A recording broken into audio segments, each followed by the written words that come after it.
I'm WG, and a lot of you should already be getting close or are potentially already at the second Battle Pass partner selection. So how about we make a comprehensive guide in regards to the best choice for the first Battle Pass, as well as then also the second one, which partner should you pick, which one has the most value, what can they do for you. So, as you can see already right here, our first choice was Nyx, and that is also the choice that every single one of you should be taking, and that is out of these 6, under no debate, is Nyx by far the best choice. If you picked a different one on the first one, pick her now. If you haven't yet picked anyone or this is your first Battle Pass, pick Nyx. Now, what is the reason for that? So, first off, one of the most gorgeous character models in the game, but that is secondary to what she brings to the table. So she increases the combatant's HP and healing by 8%, meaning she's perfect for your supports. You can take more hits and they can heal you better. And then when the assigned combatant draws for the first time each turn using an ability, this could be from a partner skill, this could be from the character themselves an ability, or this could be from a neutral card brought in from the outside. You get plus 8% damage dealt by allies for 1 turn, meaning on top of whatever they do, 8% get added onto, which doesn't sound like much, but also it's damage boosts to your main DPS.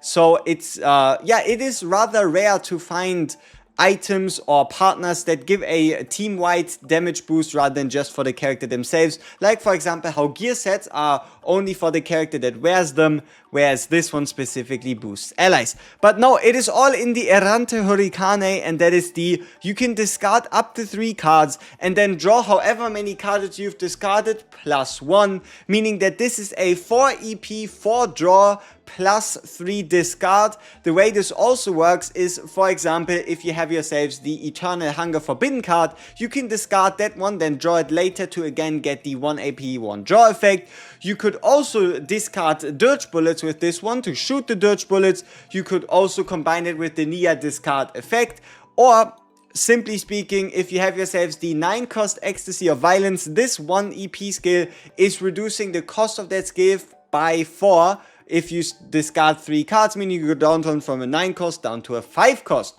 So that is Nyx, that are the reasons why, and she is the one that can unbrick your turns. If you have her with you in a chaos run, she is the unit that can make the difference between life and death in most situations. Like if you just only draw into, for example, healing skills, but we need to attack the boss due to, for example, mechanics, then just use a healing skill, get rid of a bunch of healing skills, draw 4 cards, and there will be attack in there. So that is Nyx. Now, what about 2, right? What about just going with Nyx twice? Let's have a look at our storage. No, not storage. I think we can actually do that under partner. So let's go to partners. Let's go to our Nyx. Let's upgrade our Nyx. And here we have ourselves the Manifest Ego. And we can have a look at the details. So we can have a quick look at the details and what they do. So level 1 is 8% increase, 8% damage. Level 2 is 10%, 10, 12, 12, 14, 14, 16, 16. So overall you are going to be ending up doubling the bonus from 8% to 16% for both HP and healing, and also doubling the bonus from a plus 8 to a plus 16. But at the end of the day, this is not nearly good enough to justify already going into another Nyx if you already still have 5 other characters you could pick from. So that's at least the skill. And now, but what about just using multiple Nyxes in like a different team, right? Like for example, what you could do is have 2 Nyxes in the same team. Now, this isn't even all that stupid. And that would be the ability to get up to 8 card discard, 8 card draw. If you didn't know it yet, you can put the same partners on the same characters and go in. But what you are going to be losing is, I do believe, the additional effect of the partner passive, but you can still keep the ego skill. So if you have 2 Nyxes in the same team, you could use the ego skill twice. Then again, EP4 or 4 ego point cost is still quite steep. And on another note as well, if you do have 2 Nyxes, yes, you can take her into, let's say, the Hyperspace Basin for round 1 and round 2. Or you could take her into the yeah, current Great Rift for round 1 and round 2, but honestly, it's not that worth it, it's not that necessary. There truly is the most value in just having a single Nyx. So that is Nyx. Now what about the other 5? Who of those are going to be the, the most shining stars out of these selections here? And let's start with Anteia. The reason why we're going to start with Anteia is because Anteia is, the only 5-star partner outside of the dedicated 5-star partner to work on our newest unit, Shizuru. And that is, she is a psionic partner, and what she does is she increases HP and damage by 8%. And when a card is created for the first time by the combatant, meaning that if you get yourself 5 of your Will-O-Wisp stacks, then you create yourself the Shadow of the Moon card, and then you would get plus 8% damage to attack cards for 1 turn. So overall 8% stat boost, plus 8 attack, and then 180% damage to all enemies, as well as also 1 stack of vulnerable, meaning 1 hit is going to get plus 50%, or like a multiplicative 50% final damage increase. So that's quite alright, but then again, you can still run the 3-star partner, right? You can still run the 3-star partner Zatara just for the 16% attack bonus, and at least you get a little bit more of a defensive 20% shield. The same is also kind of true for Tressa. For Tressa, you can just run that as well. And if we follow the pattern of what Nyx had, then you can expect this HP and damage increase to also go up to 16%, and when a combatant creates a card for the first time, also to go up to 16%. Important to note for Anteia is this one, it does say for the first time, meaning that this is a buff that only stacks once, it doesn't go up multiple times.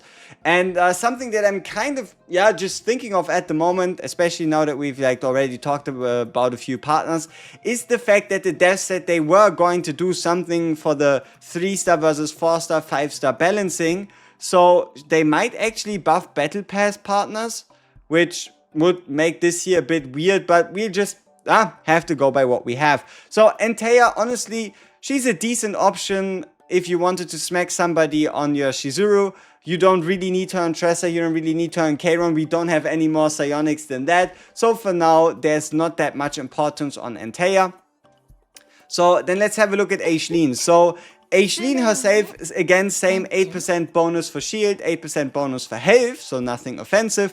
And then when the assigned combatant gains counterattack for the first time, plus 15% defense-based damage amount, this should be a buff that gets applied for the whole duration of the fight. So you get a counterattack, and then for the whole duration of the fight, you have 15% defense-based damage amount increase, meaning any damage scenario that uses defense-based damage gets plus 15%.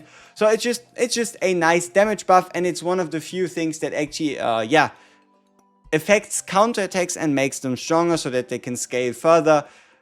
And we have ourselves then one of the most interesting skills in the game, but doesn't really have a lot of use yet. And that is Inno's Guardian. Inno's Guardian gives you a shield, and it also allows you to keep 50% of whatever shield you have at the end of your turn and carry it over into the next turn. So that could help you stave off 2 very, very damaging, very debilitating hits. Though at the moment there is no content that calls for that. The only information we do have is that there will be a new game mode, either most likely released in the next year in January with the release of Season 2, but could potentially come around on Christmas. And that's kind of like a Spire-esque game mode where slower, more defensive teams are supposedly a bit more favored, which would make sense for Inno's Guardian to then come and clutch. But at the moment, no real purpose for her. You can just use a 4-star instead. Not 100% super necessary. So then Priscilla, and we're keeping the best for last if you can already grasp it. And that is, let's have a look at Priscilla. So you get a 8% HP and damage increase, so just an 8% damage increase, as well as also plus 25% to any damage dealt against targets in a ravaged state. So if a target's tenacity bar is broken, any hit against that is plus 25%. Meaning that this buff, depending on which character you play, might come in more, might come in less. like for example, somebody that can take advantage of this rather well is going to be Mei-Lin, because Mei-Lin is very proficient at breaking an enemy. You could also combine this by running somebody like a Khalid for the tenacity damage, or a Selena for tenacity damage to make your striker get more out of this. But then we have ourselves the ego skill. You deal damage, apply weakness to one assigned combatant's random attack cards in hand, meaning that this attack is guaranteed to be type effective, so plus 25% damage to tenacity bar and HP bar as a final multiplier. So that is Priscilla. The only issue with Priscilla is there's just too many good striker partners. Lillian is really good. Ritoshka is really good for 2-star partners. The bear with the goddamn rocket launcher, he's good enough. Scarlet is really nice. So she just has a bunch of tough competition, and it just doesn't really seem like she has much play. Even Marion also interacts with ravaged targets, but just better than Priscilla does. She's just a bit too limited, especially this one weakness attack. Yes, sure, you can guarantee it on a specific card, but yeah, she's just a bit too limited in my opinion. So this is kind of what it's going to come down to. It's going to be between Nyx, Serathea and Solia, because those are, in my opinion, the most solid choices. So, Solia, what makes her so good? We have ourselves a plus 20 to extra attack damage of the assigned combatant. So straight up, any of your rangers should deal 20% extra damage, as if you had like a gear piece with plus 20 extra attack damage in the substat. And then also when you draw for the first time each turn using an ability, you also get a plus 10% attack card damage for one turn. This is also more unique in comparison to the other ones where you have an HP boost and a damage boost. This one is just straight up only a damage boost, and then you also get yourself 250% damage and a mark. Mark is again further in and of itself a extra attack, meaning this one also gets boosted by the partner effect, and it then deals tenacity damage equal to a cost 0 card. This is kind of how you read it. So it's just damage and then some more damage. So yeah, honestly, overall, Solia just a really solid choice if you're not going for any dedicated characters. And then obviously the units you would use that on are going to be right here. Her own class, her rangers. So if you're a fan of Veronica, Hugo, Selena or Beryl, that one goes quite well. There is just a slight problem, just the slightest of problems, and that is yet again the 4-star partners themselves already being pretty darn good. Like for example how the rangers have access to Rosaria. Rosaria just increases the damage amount. I mean, we can actually go over here, find ourselves our upgraded one, and you'll see you get a 20% extra attack damage increase, and also when you use an upgrade or a skill card, you have a 50% chance to gain 1 morale for 1 turn, meaning a plus 20% damage bonus to whatever you do. So that is the 50% chance to gain 1 morale for 1 turn, and that is based on skill cards. So if you, for example, have a Veronica or a Beryl that are using a bunch of their skill cards, you have a really good chance of getting 1, 2, 3, 4, 5 morale stacks. Not to forget the ability to draw 1 upgrade card, allowing you to go into your, make your deck slimmer, get your cards out of the way, or even with, for example, for a Beryl, fish for those retained damage cards. It's also not limited to how much morale you can gain, whereas on the other hand, Daisy has a, when the assigned combatant draws for the first time each turn using an ability, meaning this one has the whole first time stuff where Rosaria doesn't. Rosaria is just pretty darn good, as you should have been able to glimpse from this. And then kind of what would, I guess you could say, hold back Solia is the fact that Rosaria has the draw, where Solia only has the mark. But still, in terms of like overall usefulness, Solia out of the Battle Pass partners is definitely up there. And then lastly, we have ourselves Serathea. So Serathea gives an 8% crit chance increase to the combatant's cards. Now, something that's a bit interesting is this a buy or a plus 8%? It should be a plus 8% to any values if any of you Serathea owners are out there already and have tested it or looked at it. So the example here would be, let's say you have yourselves a 50% crit chance. Do you go from 50 to 58, or do you go from 50 to like 54? Yeah, 54, right?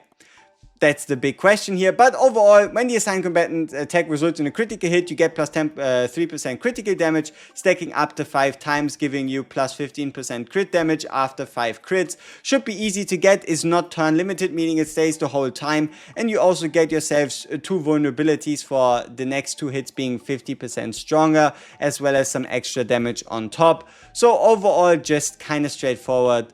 And yeah, that is all the Battle Pass partners, and I hope this was a little bit more helpful in helping you make your choice.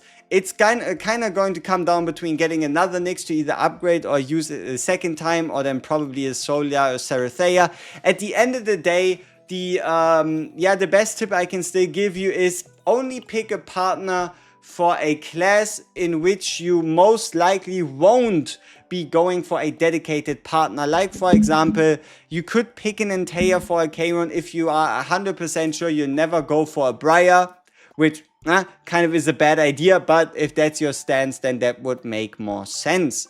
So, that's been it, and as always, we see each other in the next one. Peace!